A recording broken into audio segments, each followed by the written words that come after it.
많은 분들이 우란분의 의미가 과연 무엇인지 무척 궁금해합니다. 경전 강서를 통해 설명드리겠습니다. 바로 불설 우란분경입니다. 저는 솔직담백한 구어체로 이 경전 내용을 설명하겠습니다. 이 경전은 당시 부처님의 중요한 시자이자 제자였던 아난이 부처님의 설법과 행위를 직접 보고 들은 내용입니다. 한 번은 부처님께서 사이국의 기수국 고덕원에서 설법을 하시며 중생을 제도하셨습니다. 어느 날 목걸련 존자가 찾아왔습니다. 목걸련 존자 역시 부처님의 대제자 중 한 명으로 신통제리라 불립니다. 당시 목걸련 존자는 이제 막 육신통을 증득했습니다. 석가모니 부처님을 포함해서 선수행 위주의 불법을 닦는 많은 불교의 수행자들은 일정한 경지에 이르면 평범한 인간의 기본적인 능력을 뛰어넘는 능력을 얻습니다. 육신통입니다. 우선 천안통과 천이통, 타심통, 숙명통, 신족통, 누진통입니다. 뒤로 갈수록 더 높은 경지라고 전해지죠. 세상을 더 깊고 멀리 세밀하게 봅니다. 예컨대 천안통은 누군가 차키를 못 찾을 때 스승님은 눈을 감고 말하죠. 그곳에 있구나. 그 정원에 떨어져 있구나. 대략 이런 의미입니다. 그리고 천이통은 아주 먼 곳의 소리와 대화를 들을 수 있습니다. 가능한 일이죠.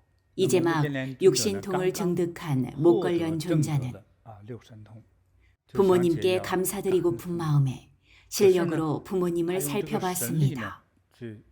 목걸련의 모친은 이미 세상을 떠나 왕생하셨기에 모친이 하늘에 계신지 지옥에 계신지 살펴봤던 거죠.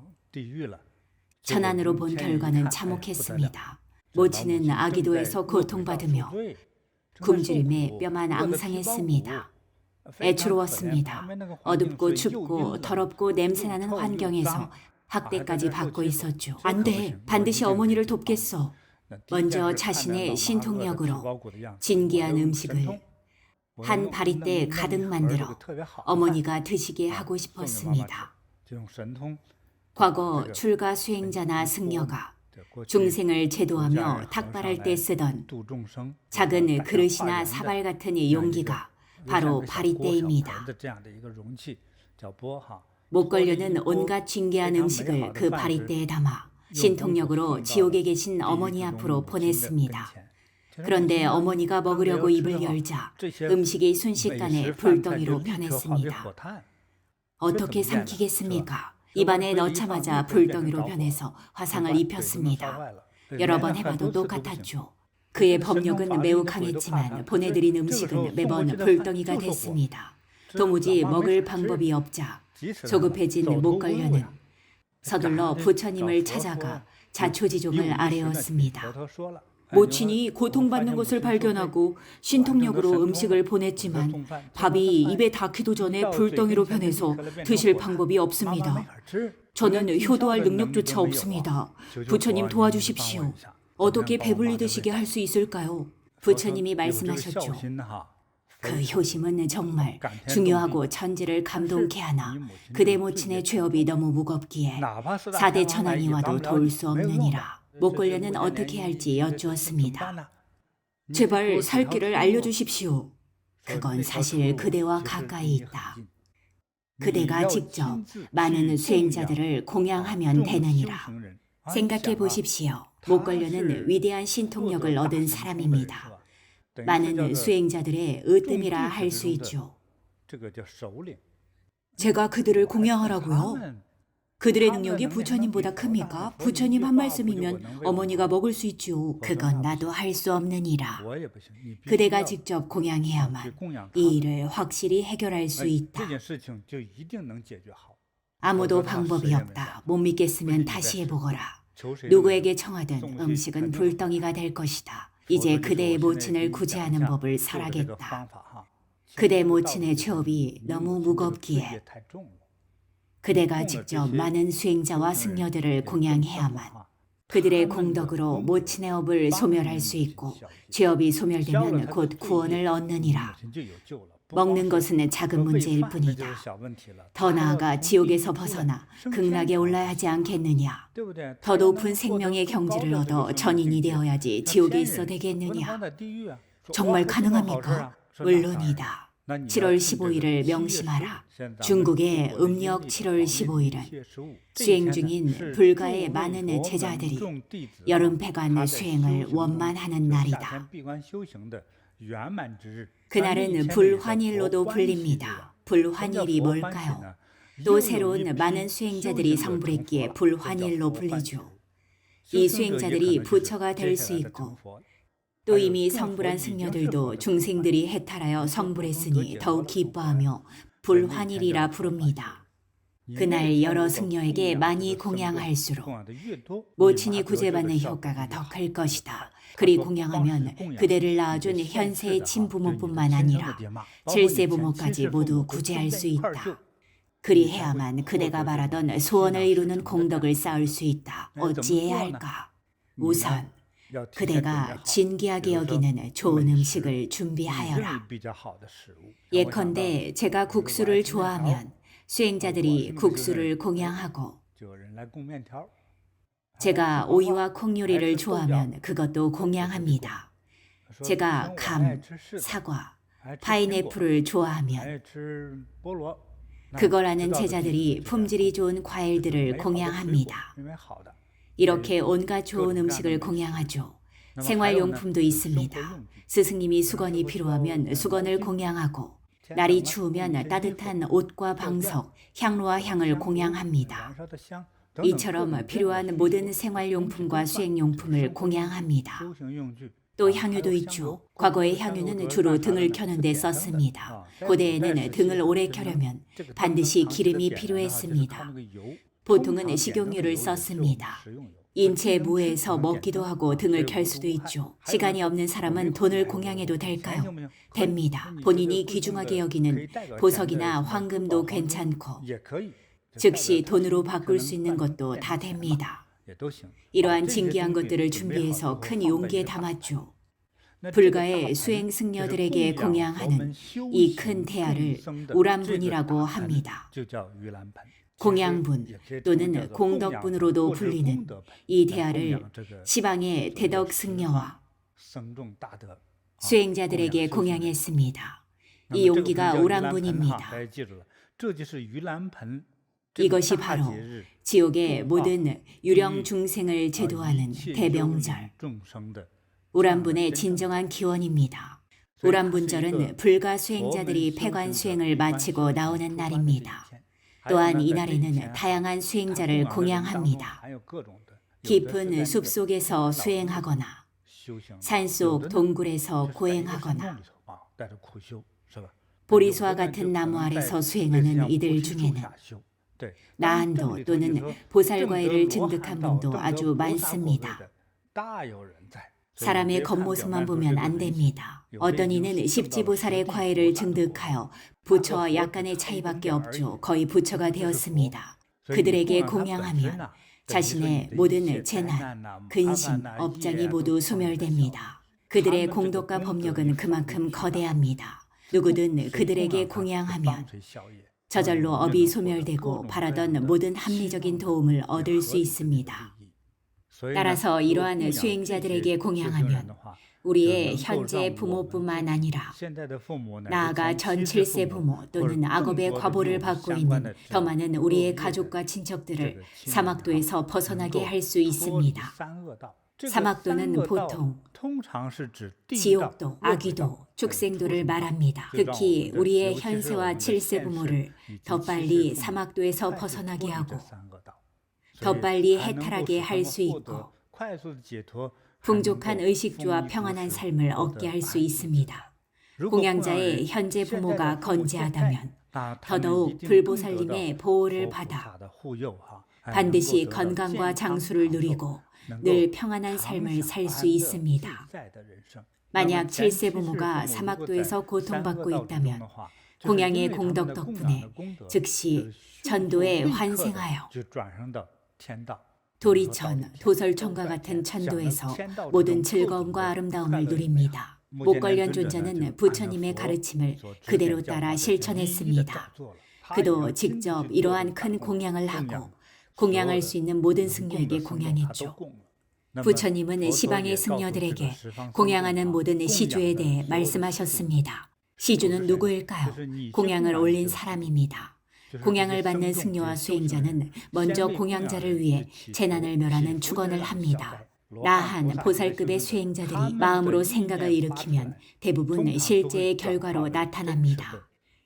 이들은 평소 무용무고하며 상념이 없기 때문에 한 생각이면 그대로 실현됩니다. 때문에 이분들이 평생 교통사고 없이 길상 평안할 것을 축원했을 때 마음으로 받았습니다라고 하면 평생 교통사고를 당하지 않습니다. 의심하지 마십시오.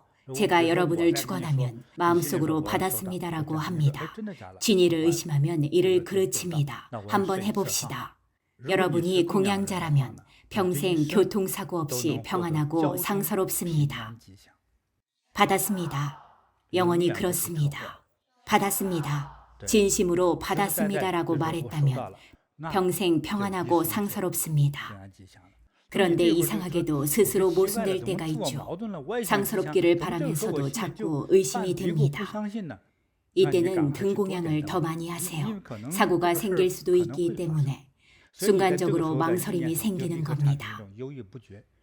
공양과 공덕을 지으면 이런 재난이 사라집니다.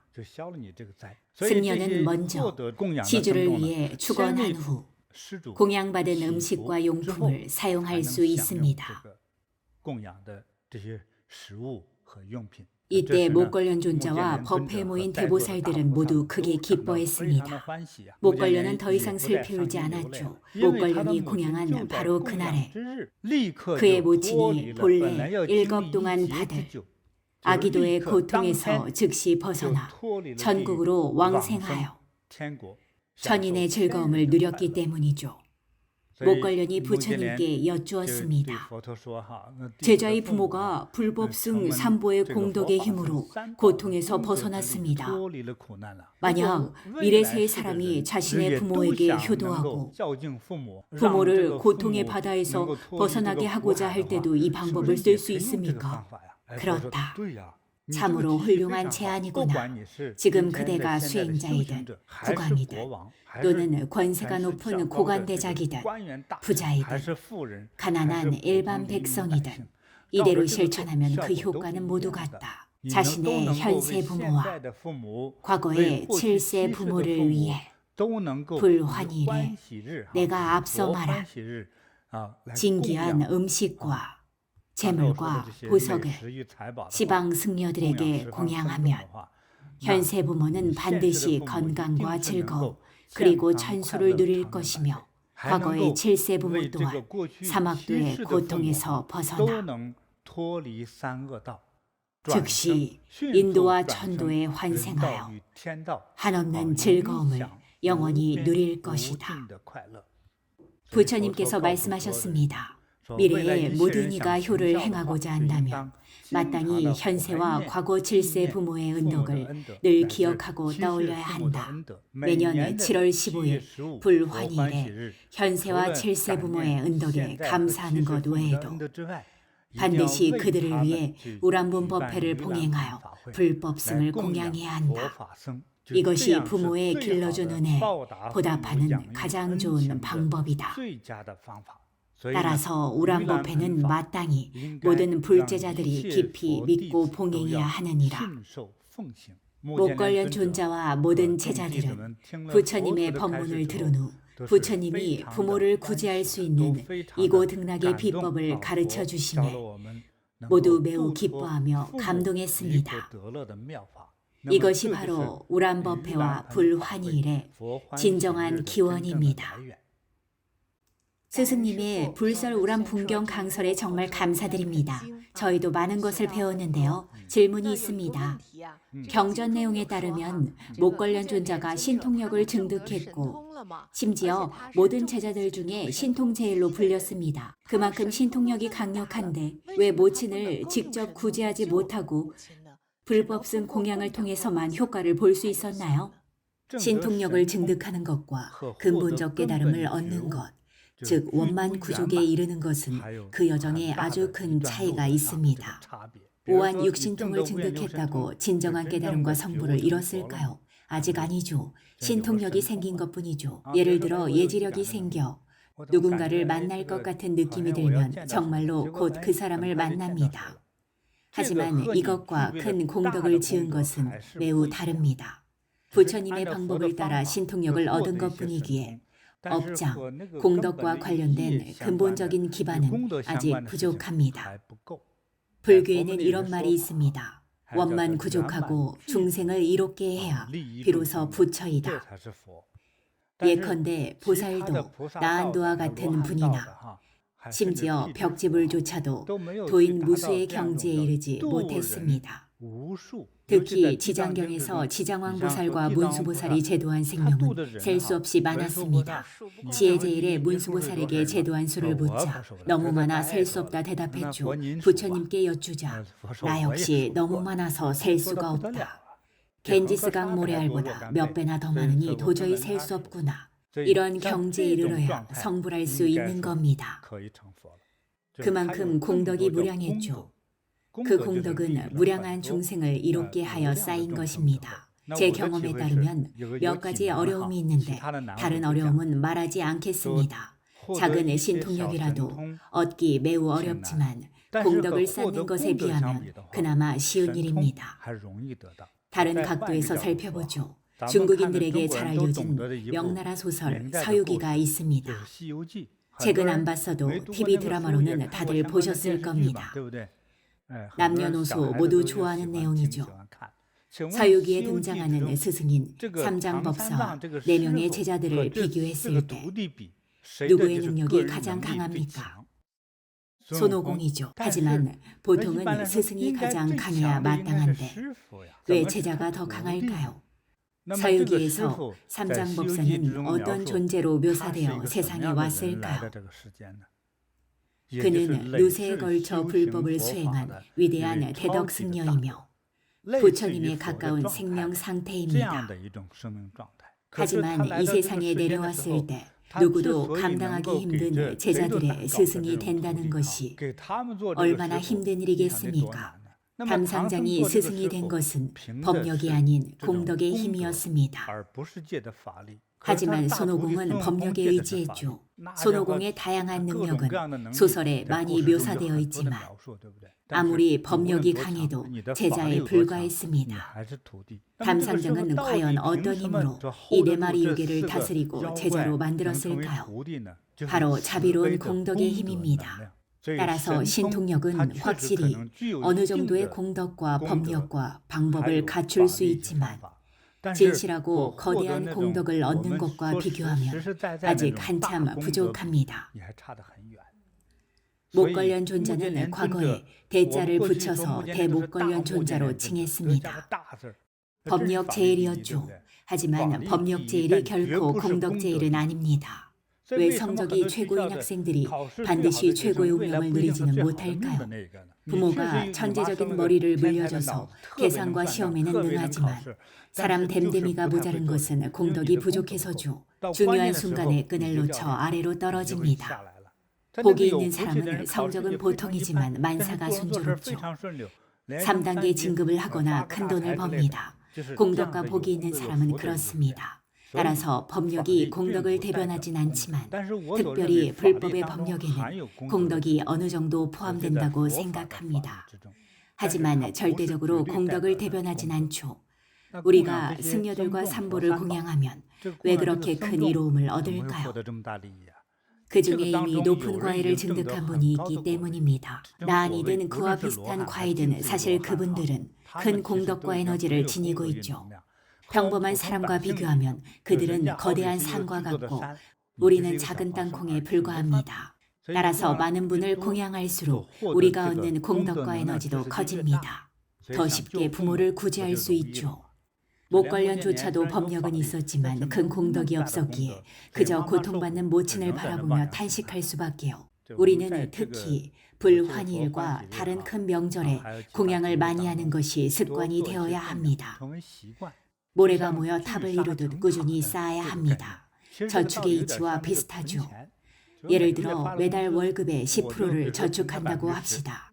월급이 얼마든 매달 꾸준히 10%씩 저축하면 10년 후에는 목돈이 됩니다. 생활 속에서 어떤 지출은 필요하지만 불필요한 지출도 있습니다. 쓰고 나면 사라지죠. 조금씩 절약 저축하면 10년 후에는 정말 큰 도움이 됩니다. 생명을 위협하는 재난에서 벗어날 수도 있죠. 이렇듯 천천히 공덕을 쌓아야 합니다. 공덕이라는 물방울이 모여 바다로 흘러 들어갑니다. 물은 높은 산에서 개울로, 개울에서 큰 강으로, 큰 강에서 바다로 흘러 들어갑니다. 게다가 이러한 에너지는 끊임없이 순환합니다. 이 물방울이 모여 결국 바다가 됩니다. 이러한 의미가 담겨 있습니다. 끊임없이 순환하는 생명의 상태이죠. 불법승 상부와 수행자에게 발심하여 공양하면 하나의 발심으로 만배의 보답을 받습니다. 이런 과보는 계산기로 계산할 수 없습니다. 우리가 얻는 이로움을 예를 들어 건강 장수를 어떻게 계산하죠? 자녀가 적절한 시기에 좋은 짝을 찾아 결혼하는 문제를 돈으로 해결할 수 있습니까? 쉽지 않죠. 게다가 결혼 후에 바라는 대로 아들이나 딸을 순산하는 문제도 돈으로는 해결할 수 없습니다. 다들 지장경을 배우셨죠? 지장경에서 말한 중생 해탈의 방법은 부처님과 대덕승려들에게 공양하는 것이었습니다. 그래야만 궁극적인 해탈을 얻을 수 있음을 계속 강조했죠. 이 방법은 우리가 스스로 추측한 것이 아니라 유일한 방법이자 가장 안전한 최선의 방법입니다.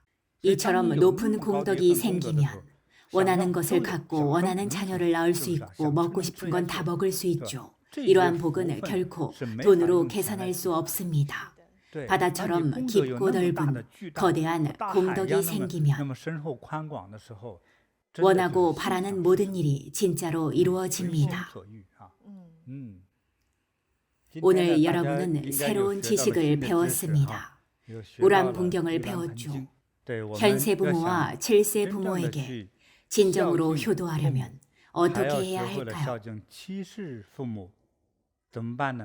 공덕을 쌓으십시오. 불법승 삼보를 더 많이 공양하여 7세 부모가 모두 길상여의하셔야만 현세를 사는 우리 모두가 건강 장수하며 평안하고 즐겁습니다. 그들의 좋고 나쁜 상태와 서로 다른 운명과 느낌은 우리의 운명과 절대적이고 필연적인 관계가 있습니다. 그들이 잘 계시면 우리는 더 좋아지고 그들이 안 좋으면 우리는 더 많은 장애와 고통에 부딪힙니다. 이것이 부처님의 가르침이죠. 모두 깊이 믿길 바랍니다. 불환희를 맞아 여러분의 부모를 위해 더 많은 공덕을 쌓으세요. 살아계신 부모님을 위해서도 공덕을 지어 그들이 건강 장수하고 즐겁고 행복하길 축원하세요. 그것이 자식으로서 효도하는 길입니다. 왕생하신 분을 위해서는 더 많은 공덕을 쌓으세요. 오늘은 여기서 원만하겠습니다. 감사합니다.